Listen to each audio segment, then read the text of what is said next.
Hey everyone, welcome to biology at ease. मेरी पिछली videos पर काफ़ी स्टूडेंट्स ने मुझे रिक्वेस्ट किया कि नीट 2020 प्रिपरेशन के लिए मैं एक टाइम टेबल सेट करूं और उस पर वीडियो बनाऊं।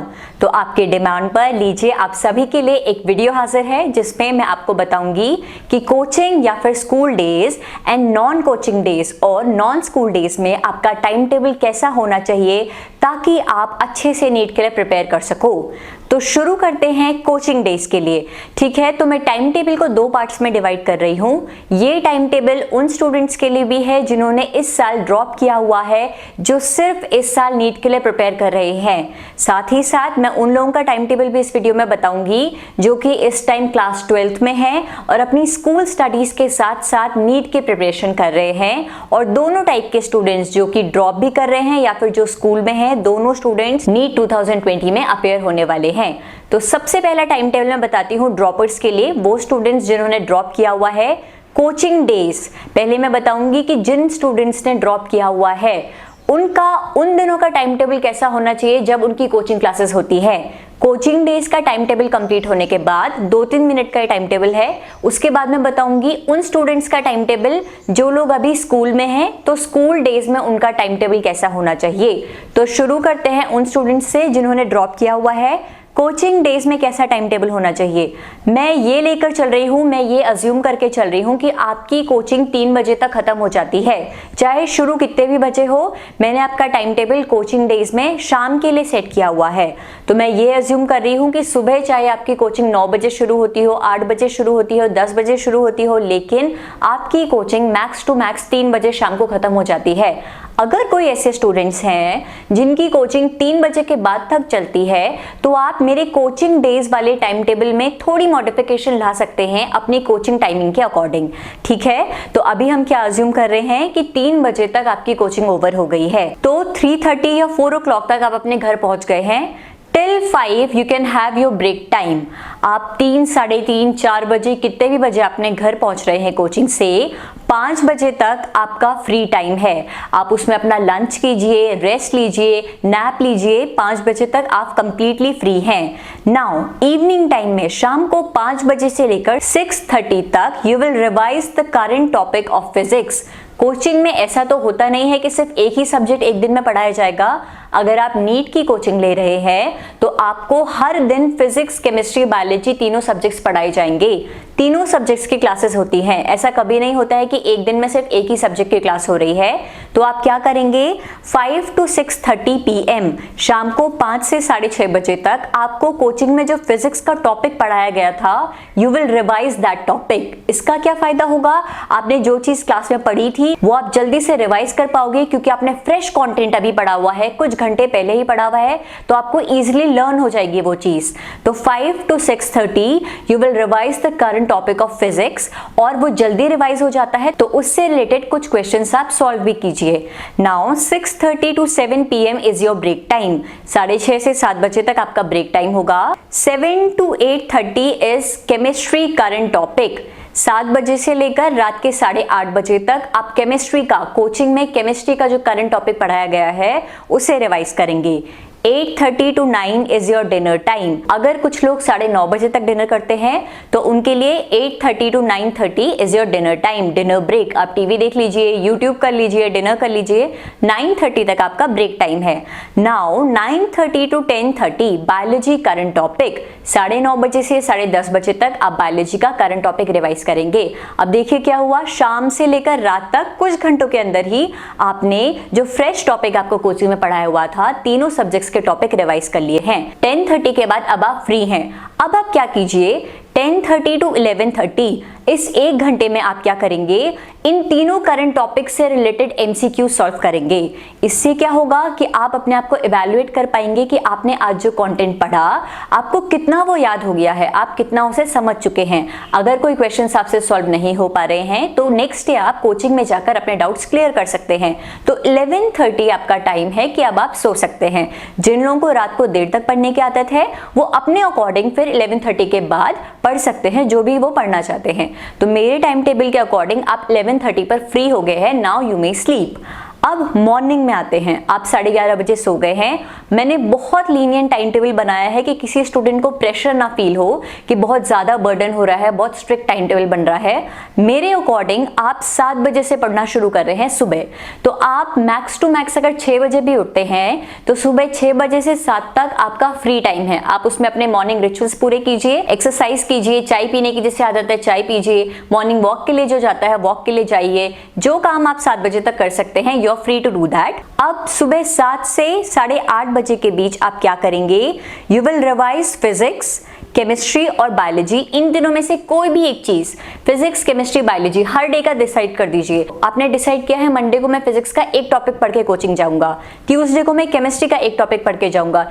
पर डे एक सब्जेक्ट का टॉपिक डिसाइड कर लीजिए कि पर डे मैं मंडे को physics, Tuesday chemistry, Wednesday biology, Thursday physics, chemistry, biology, ऐसे कर पर डे आप क्या करिए, एक डे एक सब्जेक्ट को दे दीजिए। इससे क्या होगा, सुबह कोचिंग जाने से पहले भी आप थोड़ा बहुत पढ़ के जाएंगे, ज्यादा पढ़ने की जरूरत नहीं है वरना आप भी बोर हो जाएंगे। थोड़ा सा पढ़िए, 7 to 8:30 आप कोई भी एक सब्जेक्ट का कोई भी टॉपिक पढ़ लीजिए। उसके बाद आपकी कोचिंग कितने भी बजे होती है, 9 बजे, 10:30 बजे होती है, जितने भी बजे होती है आप कोचिंग चले जाइए और वापस से इवनिंग टाइम से दोबारा से शेड्यूल को फॉलो कीजिए। तो ये था उन स्टूडेंट्स के लिए टाइम टेबल जिन्होंने इस साल ड्रॉप किया हुआ है और सिर्फ नीट प्रिपरेशन को वो ये साल दे रहे हैं। अब बात करते हैं उन स्टूडेंट्स की जो कि इस साल 12th क्लास में हैं और स्कूल डेज के साथ साथ अपनी नीट प्रिपरेशन को मैनेज कर रहे हैं। तो time table for all the students who are in school days में आपका टाइम टेबल कैसा होना चाहिए? मंडे टू सैटरडे आपके स्कूल डेज होते हैं, तो इसमें आपका टाइम टेबल कैसा होना चाहिए? अज्यूम कर लेते हैं कि आप 3:30 बजे तक घर आ जाते हैं अपनी स्कूल क्लासेस ओवर होने के बाद। तो 3:30 बजे आप घर आ गए हैं, आपके लिए भी सेम है। 3:30 बजे जब आप घर आ गए हैं तो 3:30 से 5 बजे तक आपका फ्री टाइम है। इस बीच आपको अपना जो भी काम करना है आप वो कंप्लीट कर सकते हैं और 5 बजे से आप लोगों का वही टाइम टेबल स्टार्ट होगा जो कि उन स्टूडेंट्स के लिए है जो कि ड्रॉप कर रहे हैं। तो उनका जो कोचिंग डेज का टाइम टेबल था वही आप फॉलो करेंगे अपने स्कूल डेज में, जिसमें मैं कह रही हूँ कि फिजिक्स करंट टॉपिक रिवाइज कीजिए, बस आपका करंट वर्ड रिप्लेस हो जाएगा किसी भी एक टॉपिक से। आप फिजिक्स का कोई भी एक टॉपिक रिवाइज करेंगे, लर्न करेंगे, केमिस्ट्री का कोई भी एक टॉपिक पढ़ेंगे, बायोलॉजी का कोई भी एक टॉपिक पढ़ेंगे। तो करंट टॉपिक जो मैं कोचिंग डेज वाले बच्चों को कह रही हूँ, स्कूल डेज वाले बच्चे क्या करेंगे, स्कूल जाने वाले बच्चे क्या करेंगे? जैसे मैं कह रही हूँ 5 to 6:30 आप फिजिक्स का करंट टॉपिक पढ़ेंगे। मैंने कोचिंग वाले बच्चों को कहा कि वो फिजिक्स का करंट टॉपिक पढ़ेंगे, लेकिन जो स्कूल वाले बच्चे हैं वो क्या करेंगे? वो फिजिक्स का कोई भी एक टॉपिक पढ़ेंगे। सीक्वेंस में चलिएगा कि आज इस चैप्टर का मैं ये टॉपिक पढ़ूंगा, ठीक है? तो coaching days and school days वालों का टाइम टेबल मैंने आपको बता दिया है। अब बात करते हैं नॉन कोचिंग डेज या फिर नॉन स्कूल डेज की। इसमें मैं ये अज्यूम करके चल रही हूँ कि आप 6 बजे उठ गए हैं। एटलीस्ट 6 बजे तक तो हर स्टूडेंट को उठ जाना चाहिए। अगर आप इससे जल्दी उठते हैं तो ये बहुत अच्छी बात है, क्योंकि कहा जाता है कि सुबह का बढ़ावा ज्यादा जल्दी लर्न हो जाता है, ठीक है? तो 6 बजे आप सो के उठ गए हैं। अब 6 से 7 आपका फ्री टाइम है, आप इसमें कुछ भी काम कीजिए।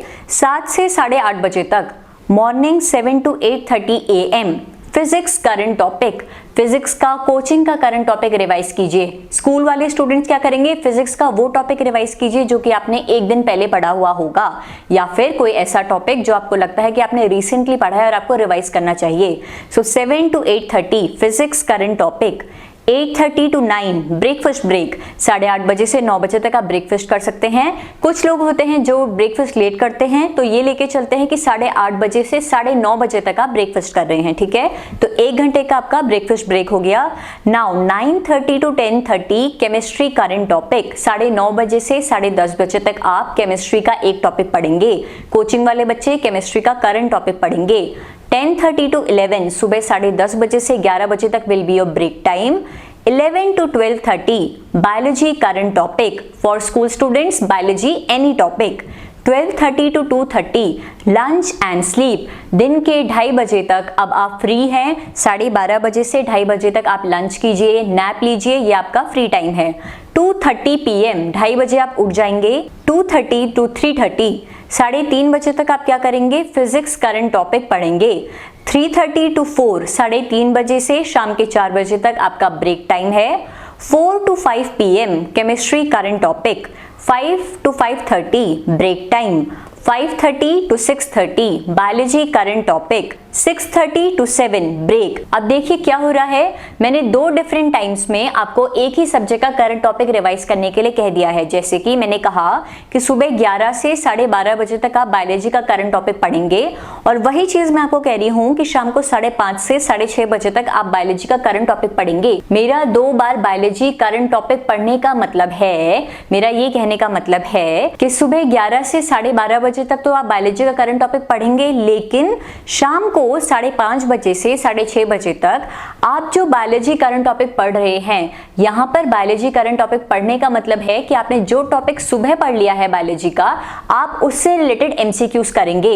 अगर आपके एमसीक्यूज हो चुके हैं तो वही टॉपिक को दोबारा पढ़ेंगे, इतने बार पढ़ेंगे कि आपको इजीली लर्न हो जाए, आपके दिमाग में वो चीज अच्छे से भर जाए। ठीक है, तो 5:30 to 6:30 बायोलॉजी करंट टॉपिक, जिसमें कि आप एमसीक्यू सॉल्व करेंगे। 6:30 to 7 will be your break time. 7 to 7:30 physics revision, physics revision में एमसीक्यूज और कंटेंट को रिवाइज करेंगे। 8:30 to 9 dinner time, break time. 9 to 10 PM chemistry revision, MCQs. 10 to 11:30 biology revision, जो आपने दिन भर में पढ़ा बायोलॉजी उसको रिवाइज कीजिए। जो एमसीक्यूज आपसे नहीं हो पाए हैं उनको दोबारा से पढ़िए ताकि आपके डाउट्स अच्छे से क्लियर हो जाएं। ऐसे करके अगर आप हर दिन पढ़ेंगे तो आई एम श्योर आप नीट आने से 1-2 महीने पहले ही इतने अच्छे से प्रिपेयर हो जाएंगे, इतना कॉन्फिडेंस आपके अंदर आ जाएगा कि जैसे जैसे नीट की डेट पास आएगी आपकी एक्साइटमेंट बढ़ेगी, ना कि आपका डर बढ़ेगा। तो इस टाइम टेबल को फॉलो कीजिए। अगर आप कुछ दिन फॉलो करके देखिए, अगर आपको लगता है कि कुछ मॉडिफिकेशन की जरूरत है तो अपने अकॉर्डिंग टाइम टेबल को मॉडिफाई कीजिए। अगर आपको ये वीडियो पसंद आई तो please hit the like button and subscribe to Biology at Ease for the upcoming videos. Thank you so much for watching the video and all the very best. Thank you.